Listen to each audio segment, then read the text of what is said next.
Dia 24 de março. Santa Catarina da Suécia, 1381. Os pais de Catarina foram Ulfo e Santa Brígida. Nasceu com ela, por assim dizer, o amor à santa pureza. Tomada ao colo por uma ama, pessoa de má reputação, a criança começou a chorar e por maneira nenhuma quis aceitar o peito da mesma. Com 7 anos, Catarina foi entregue às freiras de Heisberg, que continuaram a obra educativa tão auspiciosamente principiada em casa. Mais tarde, se bem que fosse de encontro a seu ideal, mas para contentar a vontade dos pais, casou-se com Edgard, jovem fidalgo e muito religioso, com o propósito, porém, de permanecer virgem. Confiando em Deus e na proteção de Maria Santíssima, entrou no estado do matrimônio e alcançou do marido não só a promessa de respeitar o voto, mas ele mesmo, por voto igual, se obrigou à virgindade perpétua. Tendo morrido Ulfo, Santa Brígida fez uma viagem a Roma para visitar o túmulo dos santos apóstolos.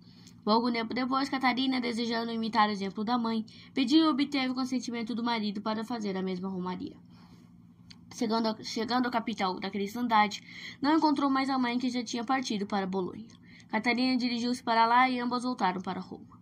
Foi nessa ocasião que receberam a notícia da morte de Edgard, e então a filha se ligou à mãe, a fim de levarem uma vida santa, só para Deus. Logo que se espalhou a notícia da viuvez de Catarina, não lhe faltaram pretendentes à mão. Ela, porém, não lhes atendia. Entre os homens que desejavam o lance com a princesa, achava-se um conde, que levou o atrevimento ao ponto de querer pela força apoderar-se da santa. Baldados foram-lhe os esforços, porque Deus protegia sua serva de modo visível, e o conde pagou caro a audácia, pois, quando se dispunha a preparar o assalto, Deus lhe tirou a vista, a qual só recuperou, prostrando-se aos pés de Brígida e Catarina. A vida que Catarina levou em Roma obedecia em tudo às regras da santidade. 4 horas dedicava todos os dias à meditação da sagrada paixão e morte de Nosso Senhor Jesus Cristo. Além dessa prática, rezava os 7 salmos penitenciais e o ofício de Nossa Senhora. O resto do tempo aproveitava para visitar os pobres e doentes nos hospitais ou venerar as relíquias dos santos nos santuários de Roma. No exterior, parecia mais mulher do povo que fidalga. O leito que possuía era um colchão de palha e o jejum seu alimento. Caluniada e perseguida de diversos modos, conservava sempre a tranquilidade do espírito. O inimigo de todo o bem não a poupou, importunando-a com grandes tentações, das quais a mais perigosa foi de inspirar-lhe desejos de voltar para sua terra e abandonar a mãe. Apesar de ter feito cientes desta tentação, a mãe e o confessor, os quais reconheceram nisto uma cilada do demônio, não lhe voltava a paz. Deus compareceu então de sua serva, e uma noite Catarina teve um sonho, que a muito impressionou. Parecia-lhe estar no meio de grande fogo, as chamas rodeavam-a de todos os lados, respeitando, porém, o lugar onde se achava. Nessa aflição, invocou o auxílio de Maria Santíssima e, elevando os olhos ao céu, viu a celeste mãe, que lhe disse: Que poderei fazer, visto não queres obedecer a tua mãe e a teu confessor? Depois desse sonho, Catarina prometeu conformar-se com a vontade da mãe e ficou na companhia da mesma em Roma. Mais tarde, a acompanhou numa viagem em Jerusalém e não mais se separou dela.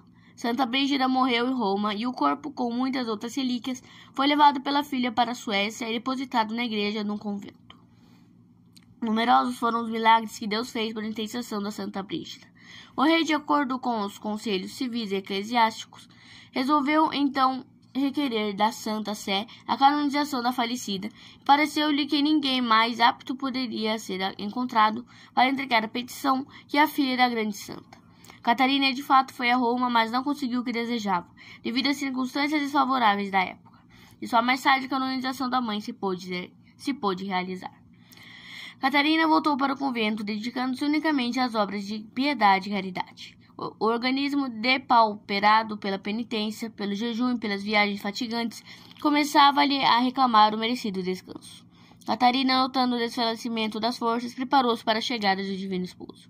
Embora não tivesse cometido falta grave em toda a vida, fez uma confissão geral, com sinais de profunda contrição. A comunhão não lhe foi possível receber por causa dos vômitos. Privada deste consolo, pediu que lhe trouxessem o Santíssimo Sacramento para que o adorasse pela última vez e assim fizesse a comunhão espiritual. Catarina morreu em 1381 com 49 anos de idade, sendo-lhe nome como o da mãe incertos pelos papas no catálogo dos santos. Reflexões. Entre católicos fervorosos existe o louvável costume de fazer mensalmente o piedoso exercício da boa morte.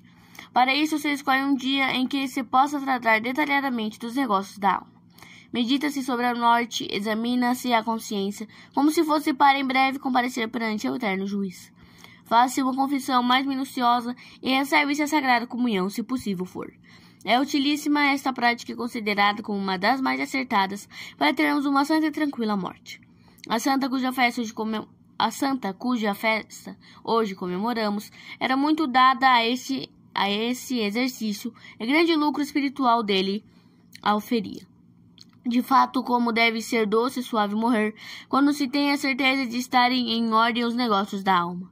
É impossível que a morte nos apanhe de improviso se nos acostumamos a fazer o exercício mensal da boa morte. Se ainda não o fizestes até agora, faze-o doravante, e verás o grande bem que te virá desta piedosa prática.